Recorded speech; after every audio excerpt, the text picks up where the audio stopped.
नमस्कार, आदाब। मैं हूं अनवर चौहान। आप देख रहे हैं खबरिया चैनल। आज हम बात करेंगे उत्तर प्रदेश में भारतीय जनता पार्टी क्यों हारी, इसके बारे में। दरअसल इल्जाम तराशी जो हो रही है, उत्तर प्रदेश में हारने का जो ठीकरा फोड़ा जा रहा है, वो वहां के चीफ मिनिस्टर योगी आदित्यनाथ पर फोड़ा जा रहा है। ये ठीकरा फोड़ने वाले कौन लोग हैं? मोदी जी, अमित शाह जी और मोदी जी के ये लोग हैं जो हार का ठीकरा योगी आदित्यनाथ के सिर पर फोड़ रहे हैं, जबकि सच्चाई कुछ और है और इसके जिम्मेदार कोई और नहीं बल्कि अमित शाह और मोदी ही हैं। मैं 5 हारने की वजह बता रहा हूं और उसके बारे में फिर आप लोग अंदाजा लगाइए क्या ये वजह सही है या गलत। मैं जिस नतीजे पर पहुंचा हूं उसके बारे में मैं खुलासा कर देता हूं। नंबर 1, जातियों का जोर चला इस बार चुनाव में उत्तर प्रदेश के अंदर। नंबर 2, प्रत्याशियों का अति आत्मविश्वास नंबर दूसरी है हारने की वजह। नंबर 3, मंदिर मुद्दा बन नहीं पाया उत्तर प्रदेश के अंदर। जिस तरह से अयोध्या के अंदर राम मंदिर बनाया गया, इसे भुलाने की कोशिश तो बहुत की गई, लेकिन उत्तर प्रदेश या दूसरी जगहों पर भी यह मुद्दा चल नहीं पाया। नंबर 4, जो प्रत्याशी थे वो अमित शाह, वो योगी आदित्यनाथ और मोदी जी के सहारे थे कि इनके सहारे जीत मिल जाएगी, ये मुद्दा भी चला नहीं। और 5वां जो कारण है वो है टिकटॉक का बंटवारा, जो कि सही नहीं हुआ। अब इसके बारे में हम तफसील आपको बताते चलते हैं। 2014 के अंदर भारतीय जनता पार्टी को 42.63% वोट मिला था और 2019 में 49.98% वोट मिला था, जबकि 2024 में ये खिसक करके 41.37% रह गया। जबकि 2024 की जो तैयारियां थी वो कम नहीं थी। जिले के स्तर पर, जिले से लेकर प्रदेश स्तर तक 70,000 दूसरे दलों से लाए हुए लोगों को भाजपा ज्वाइन कराई गई। 70,000 लोगों को चुनाव से पहले ही यह काम कर लिया गया था। नंबर 2, आरएडी को भी ज्वाइन कराया गया भारतीय जनता पार्टी पश्चिमी उत्तर प्रदेश के अंदर, ताकि उसका फायदा भारतीय जनता पार्टी उठा सके। और पूरब के अंदर सुभाषपा को शामिल कराया गया भारतीय जनता पार्टी, यानी एनडीए में शामिल कराया गया, ताकि उसका भी लाभ मिले, राजभर और दूसरी जातियों के जो वोट थे वो भी मिल जाए। सुभाषपा ज्वाइन कराई गई, ओम प्रकाश राजभर भी आए, जयंत चौधरी भी आए, लेकिन यूपी भाजपा कुछ गलत फैसलों के कारण और विपक्ष की बिछाई बिसात पर उलझ कर रह गई। जो बीजेपी थी, जिस तरह से विपक्ष ने अपनी बिसात बिछाई, उसमें उलझ करके रह गई भारतीय जनता पार्टी। भाजपा की हार के 5 प्रमुख कारण रहे। पूरे चुनाव में जातियों का जोर जमकर चला। भाजपा प्रत्याशियों का अति आत्मविश्वास ने डूबा। तमाम प्रयासों के बावजूद राम मंदिर मुद्दा नहीं बना। टिकट वितरण बेहद खराब रहा। 5 साल जनता से कटे रहने के बावजूद वो ऐसे चेहरों को मोदी योगी के सहारे चुनाव मैदान में उतार दिया जो कि वो जीत नहीं पाए।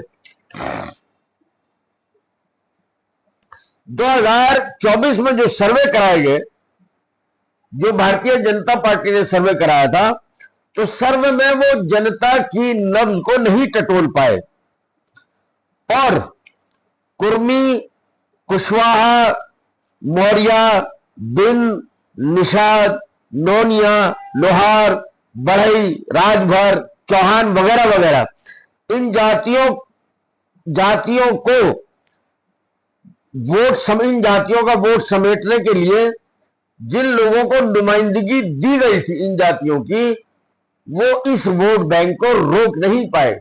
ये इंडिया गठबंधन को पड़ा, जबकि भाजपा के अंदर भी इन तमाम जातियों के नेता मौजूद थे, लेकिन ये नेता इन जातियों को रोक नहीं पाए, भाजपा को वोट नहीं करा पाए। अब हाल देखिएगा क्या क्या हुआ। बांदा में कुर्मी बिरादरी का जाति का वोट था, भारतीय जनता पार्टी का जो प्रत्याशी था वो तीसरे नंबर पर चला गया। इन जातियों के छिटकने की वजह से ही सुल्तानपुर, संत कबीर नगर, बलिया, बांदा, एटा, बदायूं, आंवला, मुजफ्फरनगर, घोसी, कौशाम्बी, प्रतापगढ़, खीरी, धौरहरा सहित तमाम अन्य सीटों पर भाजपा इंडिया गठबंधन की सोशल इंजीनियरिंग में फंस करके रह गई। बड़े अच्छे तरीके से सोशल इंजीनियरिंग की थी अखिलेश यादव ने और राहुल गांधी ने, और ये इन जातियों के वोट तो खिसके ही खिसके, लेकिन संविधान बचाने का जो मामला था, वो निचली बिरादरियों तक, छोटी जो बिरादरियां थी, दलित थे, जाटव थे, और जाटवों के साथ गैर जाटव वोट जो था, इनके अंदर संविधान का खतरा जो बताया गया इंडिया गठबंधन की तरफ से, यह मुद्दा नीचे तक पहुंचा और इसका काफी बड़ा असर हुआ।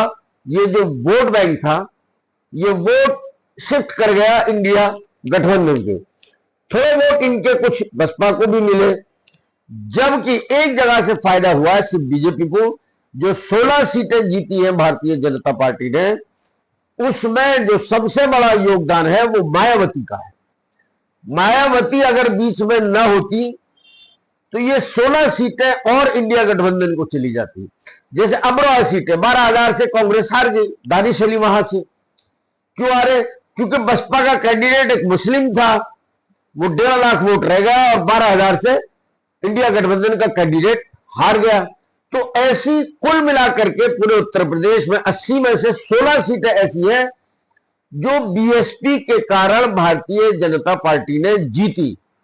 जबकि एक और वजह है, भाजपा का जो वोटर था उसके अंदर कतई भी दिलचस्पी नहीं थी चुनाव को लेकर के। यानी टोटल 72 सीटें ऐसी हैं जहां पर 8% वोट कम पड़ा है भारतीय जनता पार्टी को पिछले चुनावों के मुताबिक। यानी भाजपा का जो वोटर था वो घर से निकला ही नहीं। 8% लोग ऐसे थे जो घर से नहीं निकले और भारतीय जनता पार्टी का वो वोटर था और उसने वोट भाजपा को नहीं दिया। ये भी एक वजह है। हाँ, एक वजह और भी जो बताई जा रही है, जिसका आकलन भारतीय जनता पार्टी कर रही है कि राजपूताना में वोट नहीं दिया। इसके लिए यदि अगर किसी को जिम्मेदार ठहराया जा रहा है तो वो है योगी आदित्यनाथ। कि योगी आदित्यनाथ अगर चाहते तो राजपूत वोटों को संभाला जा सकता था, जबकि इसकी जिम्मेदारी खुद ले रखी थी अमित शाह ने। उन्होंने राजपूत नेताओं से 1 to 1 जाकर के बात की। जैसे राजा भैया ने अमित शाह से खुद बनाने की कोशिश की। इसके सारे और भी दूसरे राजपूत नेता थे जिनसे सीधे तौर पर अमित शाह ने बात की, लेकिन बात बनी नहीं। केंद्र की तरफ से, दिल्ली की तरफ से योगी आदित्यनाथ को कभी नहीं कहा गया कि आप राजपूतों को संभालिए। तो इसमें योगी आदित्यनाथ की क्या गलती है भाई? गलती है, इसके लिए अगर कोई जिम्मेदार है तो वो है मोदी जी और योगी जी। लेकिन ये जिम्मा मोदी जी और योगी जी अपने सर लेने को तैयार नहीं है। इसका ठीकरा फोड़ा जा रहा है योगी आदित्यनाथ पर। बाकी आप लोग अंदाजा लगाइए, मैंने छोटी छोटी थोड़ी चीजों को, कड़ियों को जोड़ने की कोशिश की और ये बताने की कोशिश की कि भारतीय जनता पार्टी उत्तर प्रदेश में इस बुरी तरह से क्यों हारी। वजह आपके सामने मैंने जाहिर कर दी है। अब अंदाजा लगाना आपका काम है कि इसके लिए जिम्मेदार योगी है या मोदी और अमित शाह है। तो आज की इस वीडियो में सिर्फ इतना ही। जय हिंद, जय भारत।